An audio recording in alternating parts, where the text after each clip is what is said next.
Biker Adventure YouTube channel. Magandang gabi mga kababayan, mga kaibigan, at magandang gabi sa inyong lahat. Ito mga kababayan ang isang masaklap at malungkot na katotohanan, no? Noong panahon ni PRRD, mga kababayan, di ba? Noong panahong pamumuno ni President Rodrigo Roa Duterte, itinatag niya ang isang executive order na yung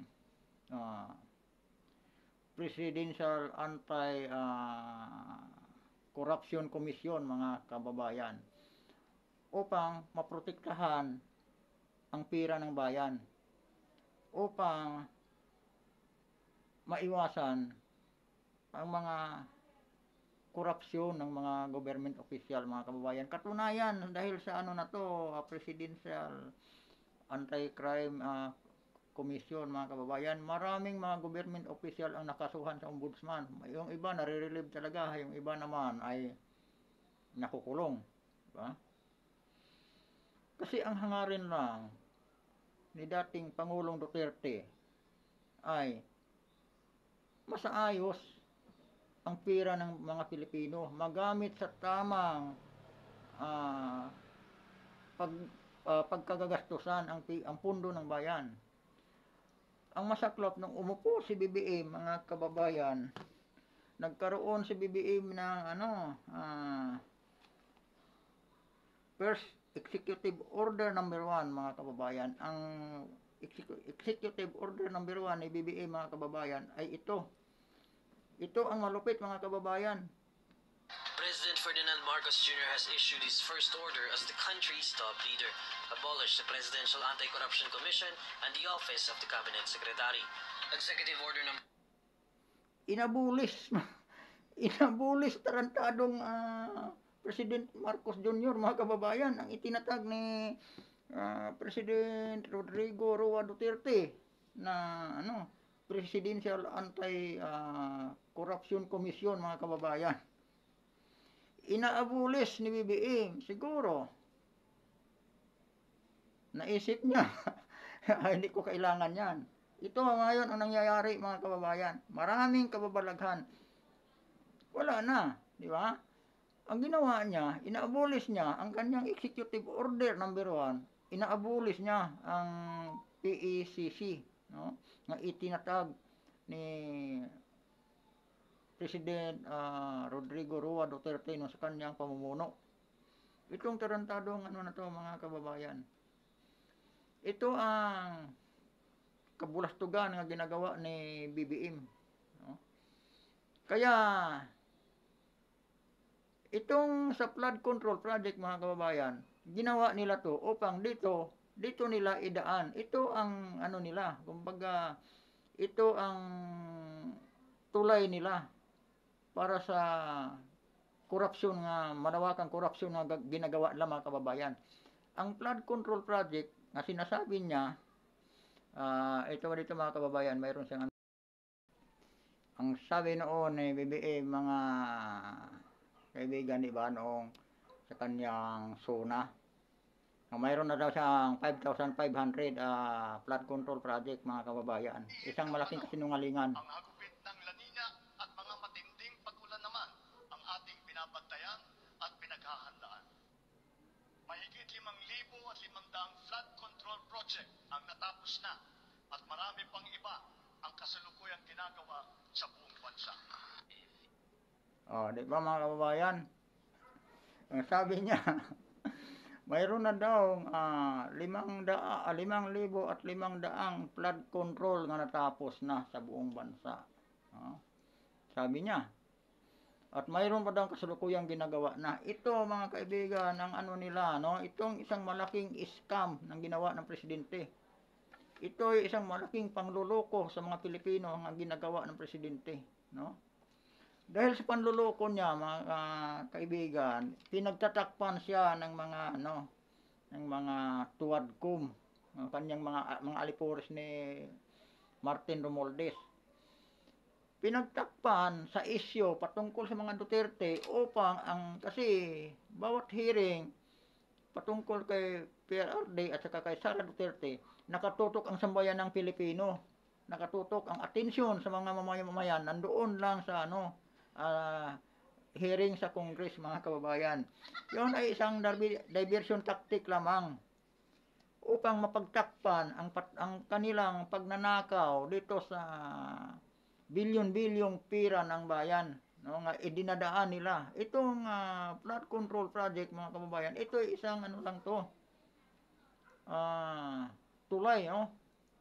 Dito nila ipinadaan ang bilyon-bilyong budget na kanilang ninanakaw.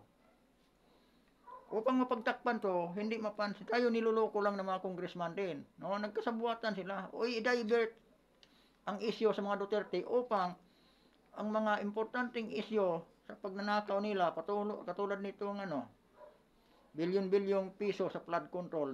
Gumagastos ang gobyerno ng 1.3 billion araw-araw dito sa flood control na to. Kada araw, 1.3 billion ang ginagastos ng gobyerno. Niwala naman pala kahit isang flood control. Ang sinasabi ng presidente ay mayroon na daw 5,500 flood control. Di ba? Sa unang mga vlog ko, sinasabi ko nga, alisin na natin yung 5,450. 50 flood control na lang ang bigyan nating partida ang presidente. Kasi wala talaga akong tiwala noon eh. Saan ilalagay sa yung 5,000 nga flood control? Katarantaduhan yun. Oh. Yung bandang huli, binigyan ko pa ng panibagong tawad. 10 flood control na basta ituro. O, kita mo. Si Martin Romualdez, mga kaibigan, yung pa-issue doon sa yung diversion tactic nila, yung issue sa confidential fund ni Sara Duterte ng 125 million, ang sabi ni Saldico, yung congressman ng party list sa Bicol, na mas masahol pa daw yun sa Napoles scam, no? Kasi yung Napoles scam daw, ang 60 million ginagastos sa 60 days.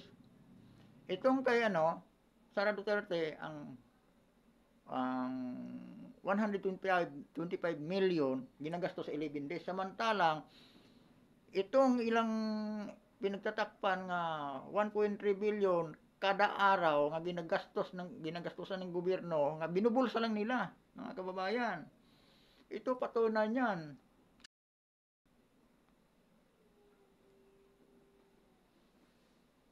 Ito, mga kababayan, ito yung 61 billion nga ibinubulsa lang ni Saldico. Ito ang budget ng flood control doon sa Bicol region, mga kababayan, sa loob ng 2 taon. 61 billion, no? Ni isang flood control wala siyang ginawa. Kaya nung bagyong Christine, mga kababayan, lubog ang Bicol, no? Dahil nagtatakipan sila, mga kababayan, niluloko nila ang taong bayan. Ang Panginoon ay hindi pumapayag. Mismo ang Panginoon ang nagpaksik gamit ang kalikasan, no? Binuhos ang bagyong Christine dito sa atin. Iyon ay kalooban ng Panginoon upang ibisto ang pangluloko nitong mga congressman na ito at sa ang ating presidente. Upang yung panglalakaw nila sa ating mga kababayan, sa ating mga Pilipino ay mabisto. Hindi na pumapayag ang Panginoon dahil itong mga lintik na mga congressman, pinagtatakpan nila ang pagnanakaw nila sa kaban ng bayan, no? Dinadivert nila, ginagamit nila ang investigasyon patungkol sa mga Duterte. Parang hindi mabisto ang pagnanakaw nila sa bilyon-bilyong pira sa pamamagitan ng flood control. Ang una nga, kababayan, yung 90 billion na pira ng PhilHealth na inilipat sa National Treasurer's Office at ipinasok doon sa unprogrammed fund ng presidente, Tapos ito pa, dinagdagan pa dito.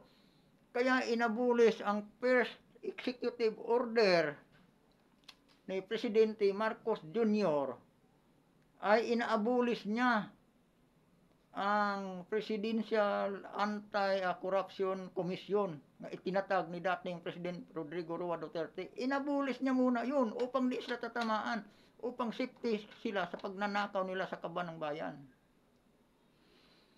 Dati, mga kababayan, nung panahon ni Presidente Marcos Sr., ang sabi ni Marcos Sr., I have committed of many sin. Ah, but stealing a people's money is not one of them. Pero ito si Marcos Jr., mga kababayan, iba. Para bang ano siya, no? Ang attention lang niya, ang intention niya, to grab people's money, mga kababayan. Idinideny yun ni Marcos Sr. Sabi niya, I have committed of many sin, but stealing a people's money is not one of them. Pero ito si Marcos Jr., grabbing people's money, mga kababayan. President Marcos Jr. grabbing people's money. No?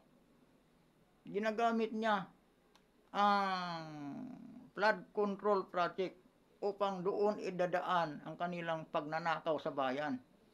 Trilyon ang budget nito, mga kababayan, trilyon. Kaya gumagastos ang gobyerno kada araw ng 1.3 billion para sa project nito. Ni isa, wala namang makikita. Nasaan napunta ang 1.3 billion kada araw, mga kababayan? Samantalang ang confidential fund ng Vice Presidente, hinahalongkat nila 130 million lang yun. Kumpara dito, ito lang naibulsa ni Saldico, mga kababayan, sa Bicol Region. 61 billion within 2 years. No? Nasaan yun? Kung hindi dumating si Bagyong Kristen, hindi yan magkabistuhan, mga kababayan. Ganito kalupit ang pamumuno ng Presidente Marcos, mga kababayan. Hayop na yan.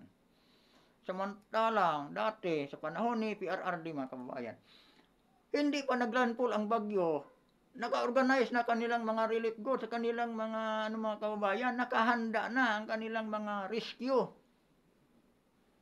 Pero si Marcos Sr., binahan na ang halos ang daming bayan ng Luzon, mga kababayan. At saka pa sila nag-meeting sa kanyang mga kabinete kung anong gagawin. Hindi pala alam kung anong gagawin. Ibig sabihin, hindi sila nakapaghanda. Ang Office of the Vice President, mga kababayan, nagpakain na sa mga biktima ni Kristen. Pero ang Office of the President, nagmi-meeting pa, hindi pa alam kung anong gagawin. Nagkamot-kamot pa sa ulo. Sa ang tanong pa niya, anong gagawin natin? Hihintayin pa lang huhupa ang baha bago sila makakilos. Pero ang Vice President, nagpapakain na sa mga biktima ni Kristen. Ang daming barko ng Philippine, mga rubber boat ng Philippine Navy, ang helicopter ng Philippine Air Force, kung gusto talaga na tumulong, ginagamit dapat yun. Di ba nakakahiya? Ang rubber boat na nag-rescue sa Bicol galing pang Davao City. Oh. Di ba katarantaduhan? Ganun ka-inutil, mga kababayan, ang ating presidente. Samahan din ito mga inutil ng mga congressman, mga kawatan lang, mga magnanakaw sa pira ng bayan. Marami pa kung gustong dito, mga kababayan, sa aking opinion. No? Kaya lang, mga kababayan, humaba na ang oras ko. Nagiging 13 minutes na ako, mga kababayan. At sa sunod na lang nating pag-usapan itong mahaba pa ito, mga kababayan. Hindi ko matapos-tapos. Kahit isang oras, hindi ito matapos At dito na lang muna ako, mga kababayan, at sana sa susunod subaybayan nyo ulit ako, Biker Adventure YouTube channel. Paki-like and subscribe na lang, mga kaibigan, sa aking munting YouTube channel, at maraming salamat sa inyong lahat. Paalam, mga kaibigan.